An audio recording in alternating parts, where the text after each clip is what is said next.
Bonjour chers amis de e-Tourisme TV, la chaîne de l'information touristique.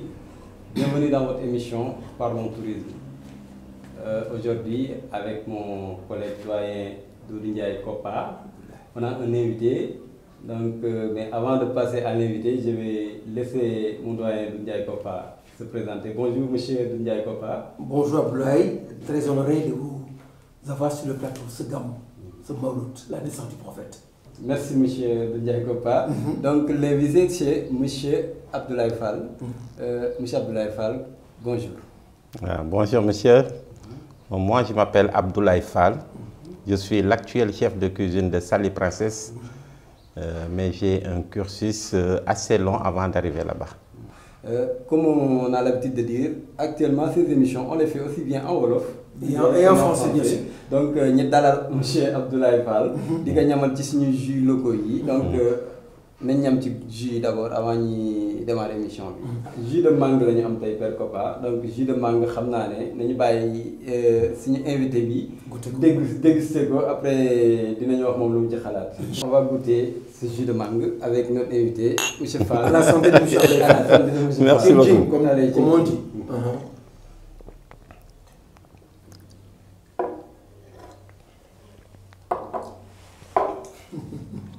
Le plaisir lui revient. Monsieur Fall. Ça vient à son heure. Franchement, je suis très content que au moins ñun liggéey bi ñuy def en tant que chef de cuisine am des journalistes yoo xam ne ni dañu topp suñ ginnaaw pour feeñal ko. Parce que sans yéen ñun mënuñoo feeñ parce que ñun mun nga dugg ci hôtel ba génn peut-être doo ñu gis. Effectivement. Wala nga dugg ci biir salle nga gis ñu dañuy dugg xool visiter génnaat. Joxe ay consignes génnaat. Mais lii c'est du visuel. Te lii njëriñu ñëpp la. Xam nga moi j'ai toujours dit avant on disait nit ki buy naan dara da nga ko naan bon appétit. Buy lekk dara da nga ko naan bon appétit. Mais actuellement nit ki buy lekk dara da nga ko naan bonne chance. Parce que li ñuy lekk muy jóge bitim réew xamuñu nan lañ ko transformer. Xamuñu fan la jóge. Mais un jus de mangue bu ñu jëlee ci suñuy mango yi raxas ko suñuy jeeg defar ko le même jour mixer ko le même jour jox la ko nga même jour bon appétit rek lañ lay wax. Wallahi. Monsieur Fall, merci si intervention bi li nga wax vraiment njëriñ la. C'est très enrichissant comme information. Donc Père Kopa. Oui. Lan ngay dalale monsieur Fall comme première question en tant que chef cuisinier. C'est ça. Xam nga dans notre pays la teranga sénégalaise aujourd'hui est devenue un trésor culturel. Ganale teeru tanal bu nga jox ko. Ñu ngi lay dalal jàmm chef de cuisine. Ñu ngi lay dalal jàmm te Abdoulaye le chef nee na moom la première question me revient mais Abdoulaye le chef dañ koy laaj comment il est arrivé à cela et je pense que c'est un long chemin. Comment il est arrivé à être un chef de cuisine. Ça c'est important. Waaw merci beaucoup monsieur Doudou Ndiaye Kopa parce que man bi ma defee sama formation ba pare c'était en 82. 82 bi ma paree formation maa ngi njëkk a dem club Aljana. J'ai rencontré là-bas un grand monsieur de la cuisine yal na ko yàlla yërëm. Jacques Diatta Ismaïla Diatta. Et ndeysaan mu may ma confiance. Mu may ma confiance parce que nga nekk di defandoog stage say morom nga pare mu óole ci say morom ni la jeune homme avec sa voix rauque. Je me rappelle toujours de ça. Jeune homme, si tu continues comme ça, tu seras un grand chef de cuisine. Et loolu ça m'a motivé. Et en plus may ñëw ndànk j'ai rencontré monsieur Baro, chef de cuisine. À son temps qui était au Novotel. Qui est décédé yal na ko yàlla yërëm. Et ma dem liggéeyandoog moom au Novotel mu jox ma confiance. Premier li ma njëkk a wax mais boy man yaakaaruma woon ne Mbutuloor am na ku mun a liggéey ku mel ni yow. Alors yooyu daf ma motiver. Noonu laa def dajeeg Bernard Stanfley ñoom ñëpp ñu may pousse ndànk ba ma tombé ci loxo ku ñu naan Ismaïla Badiane. Chef de cuisine Filao à son temps. C'est ça. En 86. Et alors en 86 ma liggéeyandoo ak moom chef Sall ñëw nekk son ak Justin Sène. Chef Sall mi ngi dund, Justin Sène ngi dund, pas Ismaïla Badiane ñu ngi dund. Mais c'est des armoires. C'est des grands chefs cuisiniers. Ouais, c'est franchement c'est loxoy chef de cuisine yu gën a mag Sénégal ñoom ñoo ma coaché. D'ailleurs chef Sall boobu moom moo ma njëkk a yóbbu France ma defee stage. D'ailleurs sama doom benn doom bu góor laa am ak suma soxna moom laa ko tuddee Ousmane Sall. Alors cursus boobu laa déparé ba ni ma fi jógee ñu promettre ma nekk sous-chef de cuisine ci laa dem île de la Réunion, j'étais à Saint-Leu. ma jógee île de la Réunion ñu yóbbu ma Côte d'Ivoire ma def benn saison ñu dellu yóbbu ma Maroc. Donc j'ai un peu valsé avant de retourner ici comme chef de cuisine. C'est ça. bi ma ñëwee fii comme chef de cuisine Sarène Beach. Pointe Sarène.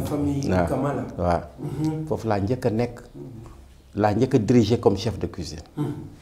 ma jóge fa ma ñëw Amaryllis comme chef de cuisine. Amaryllis fa la directeur u Fram gis ma fa may liggéey. Après mu dem bi mu retourné si waatee fekk dem naa Lamantin maa def ouverture Lamantin. Mais malheureusement comme li ma lay wax rek fii dañu war a xoolaat doxinu tourisme parce que bi ma ñëwee esprit bi ma amaat bokkatul ak esprit bi ma amoon fii.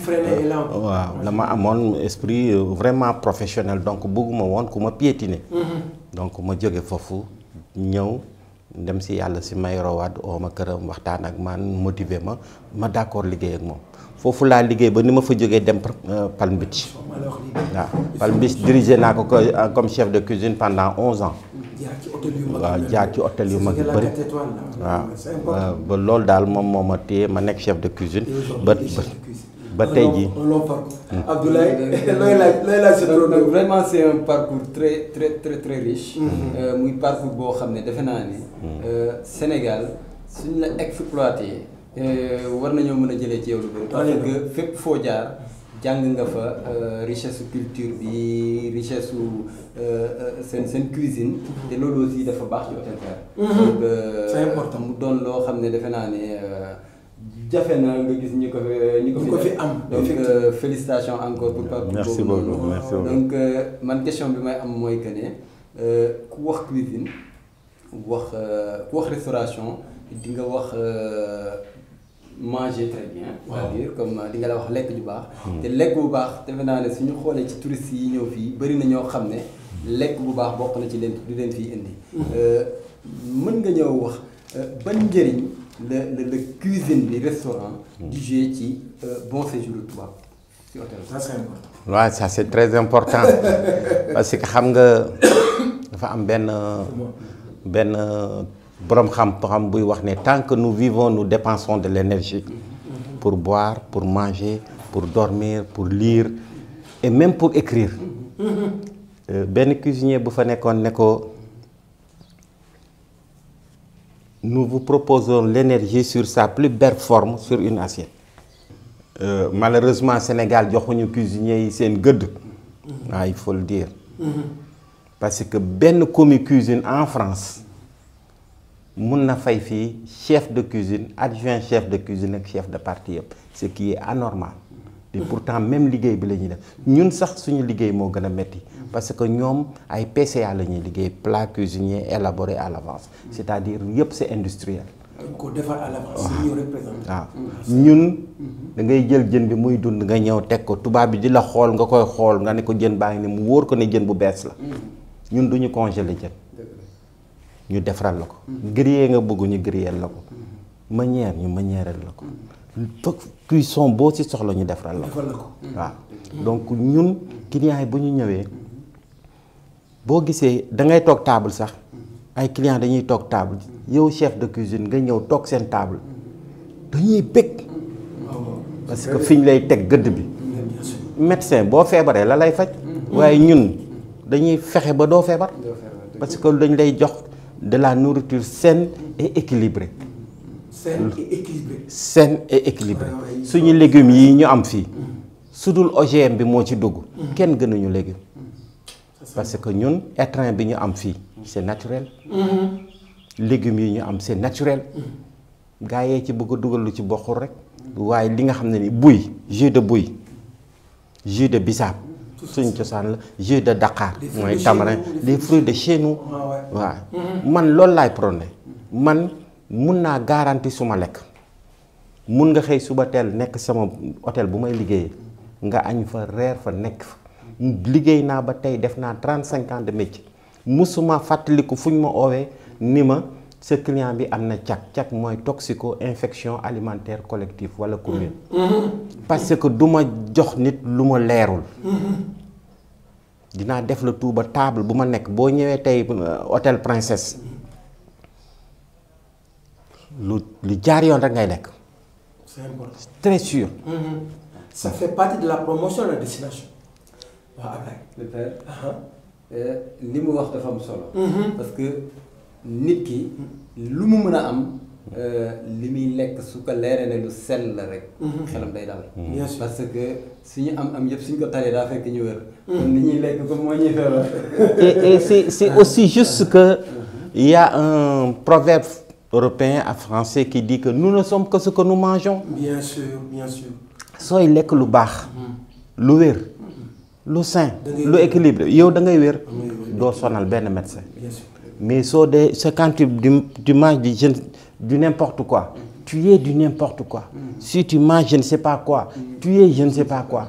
mais si tu manges bien sain et équilibré ku la gis xam ne yow mii yaa ngi lekk lu wér. Ablaye kon dans le jargon touristique on nous dit souvent qu'il y a une bonne table au Sénégal qu'au Sénégal les touristes mangent bien en tant que chef de cuisine. Vous confirmez? Je confirme. Vous confirmez? Je vous assure, moi je suis le secrétaire général d'une association, l'association des chefs de cuisine du Sénégal, et qui date depuis longtemps. D'ailleurs, suñu signature suñu kii Ablaye Wade da ko signé woon à son temps. On a fait beaucoup de dîners avec l'ANPT à son temps. On a fait des dîners dans tous les hôtels pour la promotion des produits locaux. Très bien. Ça c'est intéressant. Waaw. Donc ñun li leer ba leer association bi ma bokk ñaar laa bokk benn bi sax monsieur Ndiaye dut ko pas bokk na ci moom mooy ANAS l'association nationale des employés d'hôtel et qui est très puissant. Je suis le secrétaire général en plus mun naa la assurer ne ñun chef de cuisine yi daje foofu ñun ñi bokk ci ANAS duñu dugg si njuuj njaaj client bu lekk ak ñun bu ñëw ci suñu man je pose ma main je te dis que ne client bu ma servir am naa yaqin certitude que ne li ma ko jox wér na parce que boo may livrer produit peut-être buñ si excès naa boo may livrer produit 5 sens yëpp dama leen développer macha allah. Les 5 sens. waaw lépp surtout produit bi d'abord. surtout produit Tout est à la base du produit. tout est à la base du produit. C'est poisson bi sur l'au-delà quand tu humectes quand tu regardes. C'est très important. kenn du ñuy jox poisson bu ñu congelé. poisson bu frais la ñuy livrer à l'hôtel Princesse bu frais. Bien ça. bu la neexee nga convoquer samay fournisseurs. Non, moi je te crois, je sais que. Et je suis très exigeant man. parce que la santé de mes clients. parce que suñu lekkul ba suur. suñu lekkee ñu feebar. yëpp sama prestige daf si am sama responsabilité. Bien sûr, en tant que chef. donc du ma nangu kenn yàqal ma suma teraanga. man noonu laa mus a fonctionner. hôtel bu ma mënta jaar nag noonu lañ ma xamee. C'est important. Père. Ablaye. waaw Ablaye, moi je pense que li mu développé rek. ndax jot na tey ñu changer ce qu'on appelle la donne dans le tourisme. Pratiquer le tourisme autrement. On a comment dirais-je, des praticiens qui datent de très longtemps, qui connaissent bien le chemin. ndax tey ñii mën leen a boole dans la promotion de la destination. bu ma waxee loolu sama xel dafay dem ci le tourisme gastronomique. ñoom bu ñuy voyager à la SPT am ay relation ak ñoom di ànd ak ñoom pour au moins à l'étranger ñu connaître d'abord la gastronomie sénégalaise parce qu'on mange bien au Sénégal. J'ai l'habitude de dire le vrai problème de nous autres Sénégalais c'est que nous ne savons même pas que nous avons un problème. Et ça c'est un problème. Ça devient grave. Ça devient grave. C'est grave ça. Parce que xam nga lu tax mun nga recruter de bons cuisiniers de bons serveurs. Mais quand à la tête pensante, les directeurs, ce ne sont pas des hôteliers. Ah, c'est là où le bas blesse. Hein. C'est là où le problème. La plupart, xamuñu lu dul xaalis. Rek. C'est un prestige bopp rek moo leen intéressé mais seen ëllëg seen yoon na aussi. ñaata hôtel la fi tëj. bari na de. ñaata hôtel. surtout à travers le Sénégal. surtout à est-ce que c'est normal hôtel yoo xam ne nii dañu emploi bu dul jeex moom moo fa nekk dañuy xëy suba teel rek tëj ko parce que le directeur il est nul. mais Ablaye kon gisuloo la faute se repose sur qui? Est-ce que c'est pas l'État? Est-ce que l'État a une politique touristique adéquate? Est-ce qu'aujourd'hui la faute ne se repose pas sur l'État? D'une part oui. D'une part non. Parce que l'État yu si gën a bëri dinañ def seen liggéey. Mais ñi fay nekk parce que n'oublions pas que les hôtels ici c'est le privé. C'est pas au Maroc ou bien dans yenn dëkk yoo xam ne ni def naa leen. Où le chef du personnel ou bien si dañu am syndicat bu dëgër boo xam ne nii. boo ñëwee ñoom ñooy taxaw ne le premier c'est un Européen le second fii. def nañ fexe ba le premier c'est un Sénégalais le second vice versa. Okay. Mais c'est d'aller de quitter. C'est pas sûr pour aller, ce n'est même pas du tout sûr. Ce n'est même pas du tout sûr. Les directeurs ici, la plupart des directeurs, pour diriger un chef de cuisine, le directeur doit avoir des notions de la cuisine. Ouais, effectivement, généralement. Ouais, généralement, ça se passe comme ça. Bu njëkk ba les directeurs yi fi doon jóge tubaab yi ñu fi doon indi ay Lausanne la ñuy génne.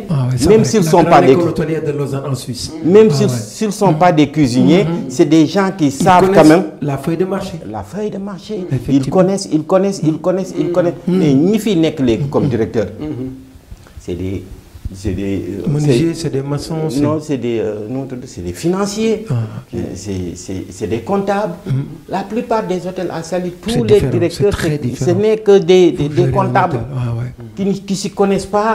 Et puis ñooy buur ñooy bummi lu leen neex la ñuy def ku leen neex ñu dàq la ku la neex ñu kii la. Et ça c'est pas sérieux. Son langage franc tu entends.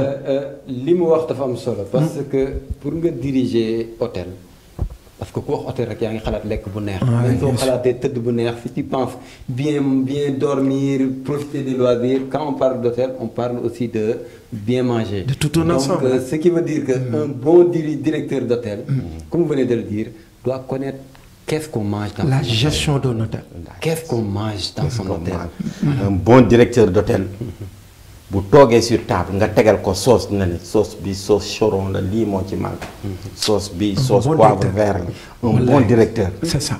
mun na ñëw romb gâteau xool ne la génoise bi ni ñu ko defee baaxul parce que instant bi ñuy incorporer farine bi dañ ko def ak doole yàkkamti moom moo tax mu pâte. C'est ça des anciens directeurs. Mais les directeurs yi nga xam ne nii moom la ñu am actuellement au Sénégal.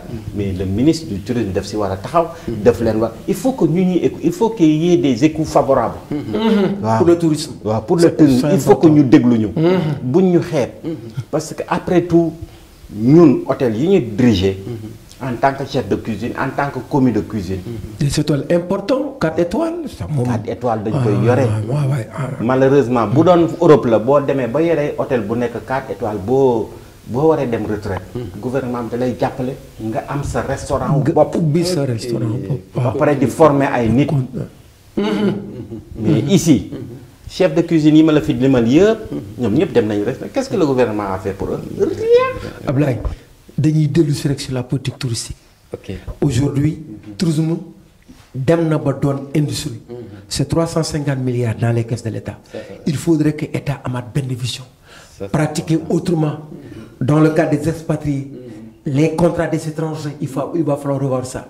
Il l'a dit tout à l'heure dans le Maghreb par exemple. Au Maroc, en Tunisie, boo ñëwee di investir dañ naan Ablaye tubaab la jox nañ ko autorisation mu investir mais copain marocain la il est derrière Ablaye dans le cadre des finances. Ok donc père lu mu wax c'est important mais aussi li côté bi mu ñëw sànq ci finition wu chef restaurant yi. mooy que ne ñu am seen restaurant boobu accompagner la formation. C'est très important je pense que la formation war nañ ci xoolaat aussi parce que c'est la base de tout. C'est ça. Si nous voulons que demain qu'il y ait un lendemain meilleur comme li ñu koy wax dans le tourisme. dañuy jàmmal jàmmal. wutal nit ki jàmm yéene nit ki jàmm. c'est important. mais gis nga soo gisee xale yi di def stage. seen xale yi di def formation.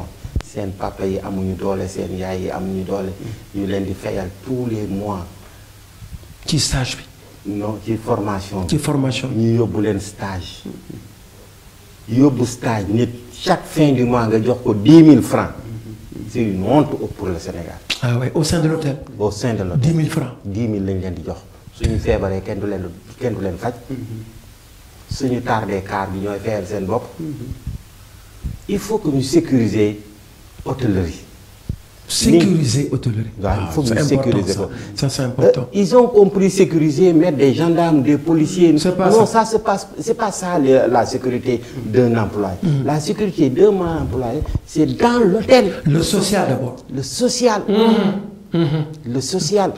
Comment pouvez-vous voir des employés, ils sont dans un hôtel depuis 15 ans, CDD, contrat à durée déterminée, 6 mois, 9 mois, vous direz qu'il y a 4 journaliers. Et même si journalier... Pendant 15 ans. Pendant 15 ans. Et même si journalier, moi j'ai vu un cas récemment, le gosse, il était journalier, contractuel, mu paraît contrat, mu liggéey extra, ci biir extra bi mu am ci AVC. L'hôtel ne l'a même pas pris en charge. Il est là-bas mourant avec ses frères. C'est pas sérieux. Lolo tax hôtel yi mënuñu avancer. Parce que on est mal dirigé. Yenn directeur, amna directeur yu baax na. Je veux pas citer de nom. Mais amna directeur yoo xam ne ni vraiment ay nit lañ. ay jullit lañ. xam nañu fu ñuy teg seen tànk. am ñoo xam ne seen mission mooy amasser de l'argent. am na ñoo xam ne ni seen mission mooy wane seen bopp ñoom seen personnellement au lieu que ñu wane hôtel bi. au lieu que ñu wane li kii hôtel bi ñi fa gën a sonn am na tey booy joxe sadaxaat nan lañ koy wax ci wolof. booy joxe sadaxaat. sarax azaka. booy joxe azaka. bul sonn demal ci hôtelier yi employé yi yiy liggéey ci hôtel yi. nga jox la non ma ñàkk suma ndey je te jure c'est la vérité c'est l'enfer. Ce qui se passe dans ces hôtels là. C'est pire que ce que Bokassa faisait dans son pays. Ça devient grave ça. Surtout dans un pays comme le Sénégal. Dans un pays qu'on dit sénégalais, musulman, directeur yi ñi ngi xisaab hôtel employé ci biir hôtel yi. Avec tout ce qui sort de l'hôtel. C'est revenu qui sort de l'hôtel. Gisuñu ko. Certains employés ne le voient même pas. C'est les directeurs ñoom ñooy yàlla ñooy yonent bi ñooy def lu leen neex. Il ne faut pas qu'on se leurre la face. Moi, je suis un cadre supérieur de l'hôtellerie. Li ma fi dirigé comme hôtel bu mag. jafe na chef de cuisine bu ko visité. day gis benn chef de cuisine boo xam ne nii day nekk chef de cuisine ci benn hôtel. xam naa sa parcours. man nag damaa wër. def naa Gambie hôtel bi fa gën a ngand maa ko géré woon ci Corentia International moo ko moomoon mooy Atlantique Hotel. def naa Maroc. def naa Côte d'Ivoire ñaari hôtel laa géré woon l'Étoile du Sud et le Trésor à Grand Bassam. J'ai des papiers qui le prouvent. Je suis pas n'importe qui. su ma la waxee ne nii Sénégal gouvernement bi ñi ngi def li ñu mun a def. mais c'est les directeurs d'hôtel ñoom ñoo war a xoolaat seen posture. les syndicalistes ñu dugg ci biir hôtel yi. les inspecteurs des hôtels ñu dugg ci biir hôtel yi di poser des questions. vous les journalistes ngeen di dugg ci hôtel yi wala di taxaw di def micro trottoir di laaj les employés. je te jure il y a beaucoup de choses à faire. Moi je pense que e-tourisme TV qui le dit. Son directeur qui a fait le toit est jeune. Je pense que qui le dit. Ça c'est bien dit. Bien dit. Père Papa, qui s'y dédié. Nous allons nous adresser à Monsieur le ministre. Monsieur le ministre, comme on vous l'avait dit la dernière fois, vous avez dit pain sur la planche. Ah, ouais. Monsieur le ministre, qui l'imouach, Monsieur Ablaye Fall, l'imouach c'est très important. Nous avons un secteur qui c'est un pourvoyeur d'emploi. Secteur boo xam ne li muy dugal ci xaalis kenn xamul. kenn mënu la ko wax te ñii tax muy dugal xaalis gisuñu seen bopp. gisuñu seen bopp Père Papa. mais Ablaye c'est aberrant. Ablaye damay wax Mbaye Niang.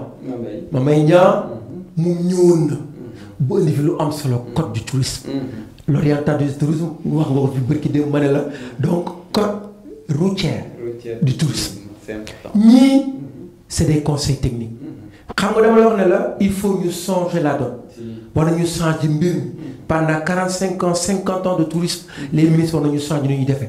c'est en dehors du ministère des gens comme lui des nommés des conseillers techniques 3 mois yu dem ñu rencontré leen 6 mois yi ñu dafa leen ay rapport tegal leen sur la table sur le plan social sur le plan du travail sur le plan des entrées sur le plan de la main courante touristique c'est important sur le plan de la gastronomie tout un ensemble parce que on va développer le tourisme mais bu fekkee dañu resté rek ci ay bureaux climatisés du ñu adresse à te ñii ñooy marquer ce qu'on appelle la fidélisation à la clientèle si les clients reviennent c'est à cause des chefs de cuisine le monde a changé woo ko di gisante ak moom 3 mois yi ne mii di ko fekk si fa mu nekk dafa am solo Ablaye il faut ñu changer réew mi surtout sur le tourisme dafa am solo Abdoulaye ñu ngi koy foyee je peux pas comprendre quelqu'un qui fait 15 ans de travail boo demee retraite lan ngay am 15 ans de travail et puis kuy liggéey dans un hôtel vous êtes un ambassadeur de ton pays c'est des ambassadeurs et ces ambassadeurs là sont oubliés ça c'est extrêmement grave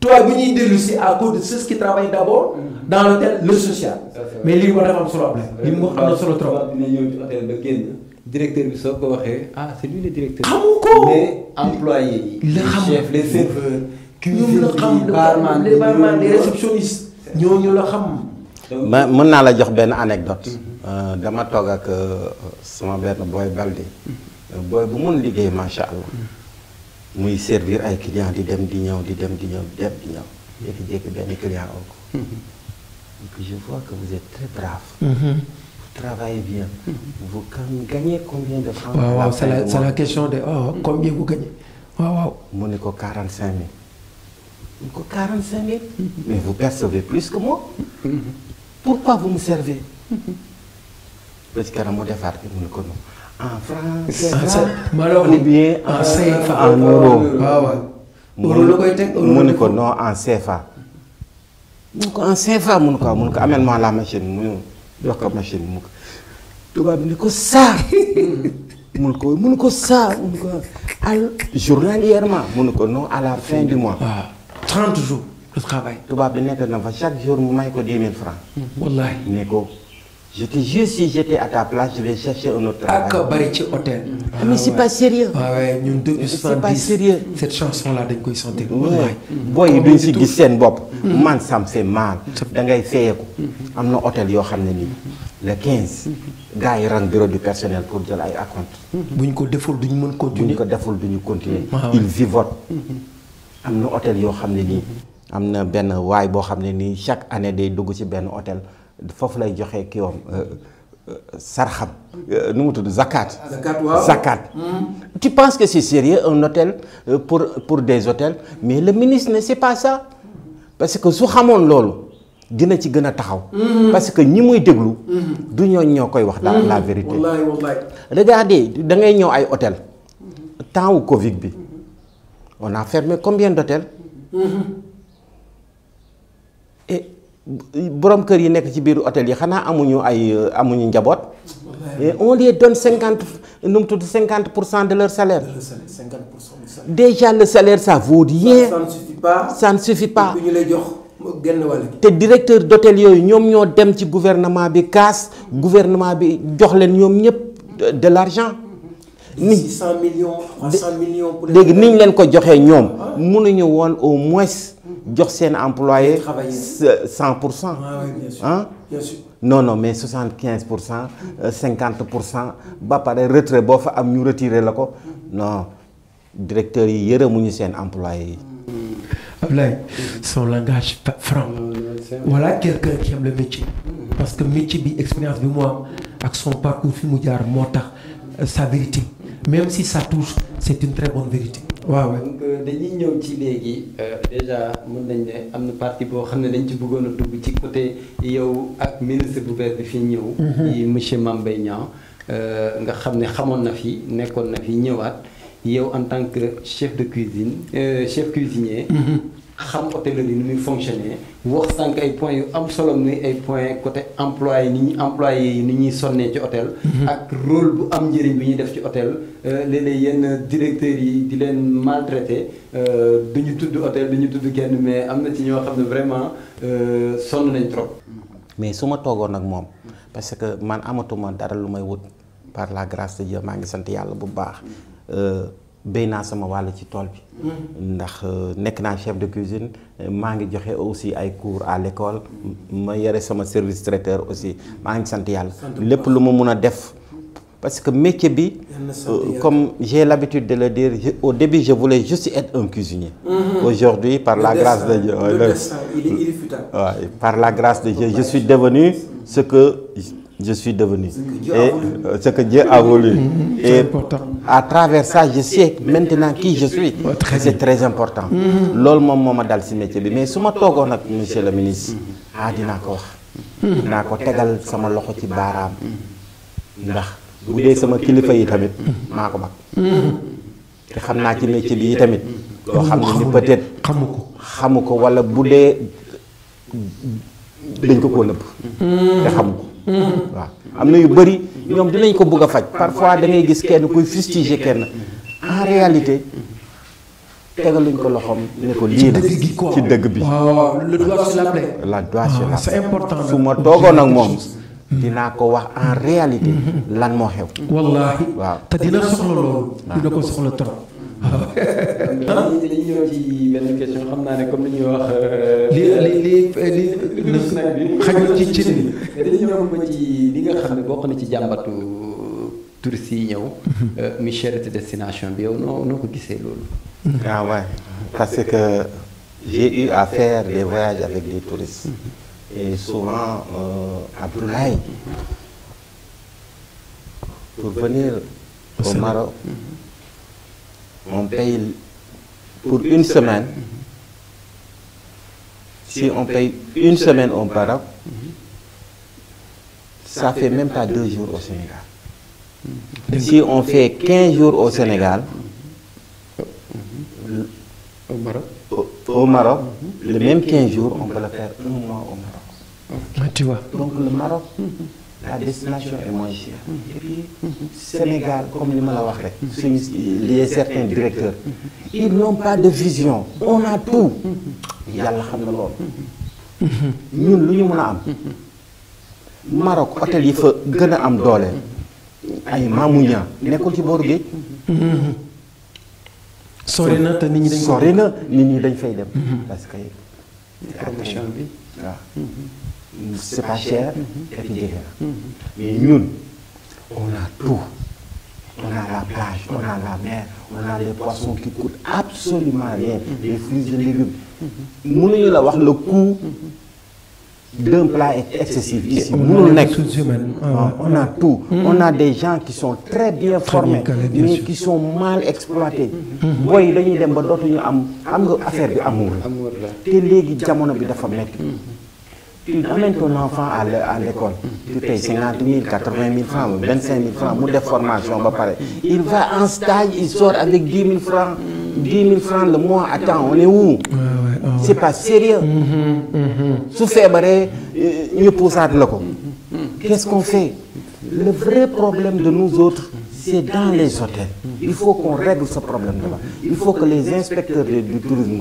ñuy dugg ci biir hôtel yi di xool di poser des questions di regarder la valorisation il faut que ñu valoriser nu mu tudd la main d'œuvre les employés mënuñu nekk fii di critiquer nit ñi mooy fii apartheid yi fii la ëppee ci biir hôtel yi les directeurs ne respectent je vois des directeurs bu njëkk da nga am directeur tubaab excusez-moi tubaab nga ngénte mu ñëw ci ngénte bi nga am dëj mu ñëw ci dëj bi nga am lu la metti mu kii mais suñuy directeurs yi yenn directeurs yi duñu la sax nuyu je te jure duñu la sax jox loxo soo ngéntee du ñu ñëw soo amee dëj duñu mais et ça c'est pas des meneurs d'hommes ça c'est des dictateurs il faut oser le dire et ce métier-là ne demande pas ça c'est fait pour des gens qui sont partis à l'école c'est ça am CAP am BP am master 1 master 2 am BSTS ñooñu ñoo mën a diriger lii parce que xam nañu lu ñuy dal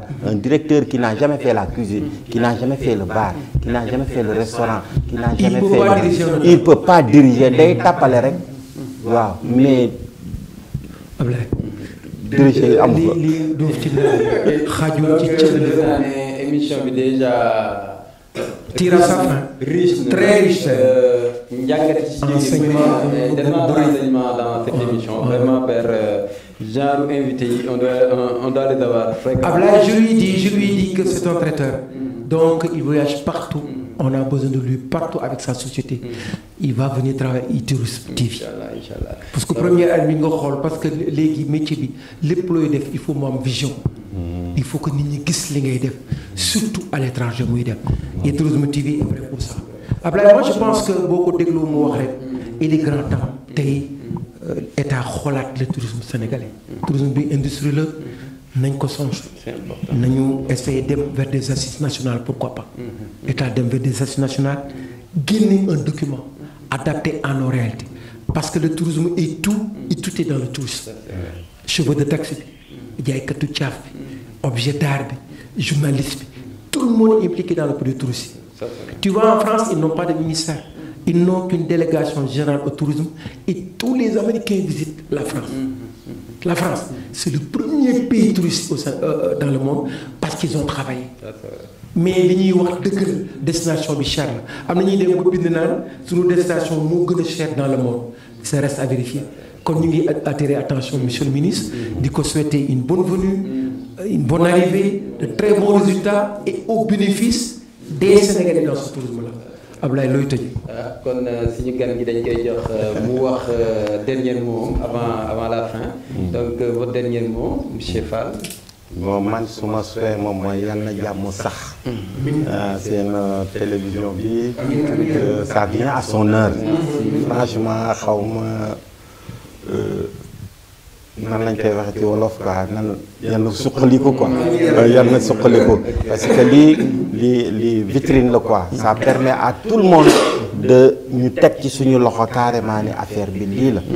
problème beneen bi nga xam ne nii soxal na ma trop. Mbour toll na foo xam ne nii war nañ fi mun a organiser ay dîner. man j'ai organisé 3 Malaw d'or j'ai pas organisé j'ai été Malaw d'or à Thiès 1500 couverts. 1500 organisé naa ko ñetti yoon. je souhaiterais dans l'avenir que vraiment ñu am suñu agenda man c'est mon souhait maa ngi ciy liggéey quoi xaw ma nan laa koy tuddee kankuran d'or lay doon wala bracelet d'or wala cuillère d'or wala lu mu tuddoon mais j'aimerais vraiment que dans l'avenir ma organiser ko fii ak du ma dem sans yow li ma lay wax partenariat bi c'est déjà noué déjà. En tout cas je vous remercie. Vraiment je vous remercie infiniment. kon tey jii ginnaaw bu ma gërëmee suñu invité bi remercier ko ci teewaay bi di remercier aussi Pa Kopa Père Doudou Ndiaye Kopa ci vraiment émission bi donc chers amis de e-Tourisme TV c'était tout pour votre émission Parlons Tourisme. Nous vous donnons rendez-vous très bientôt.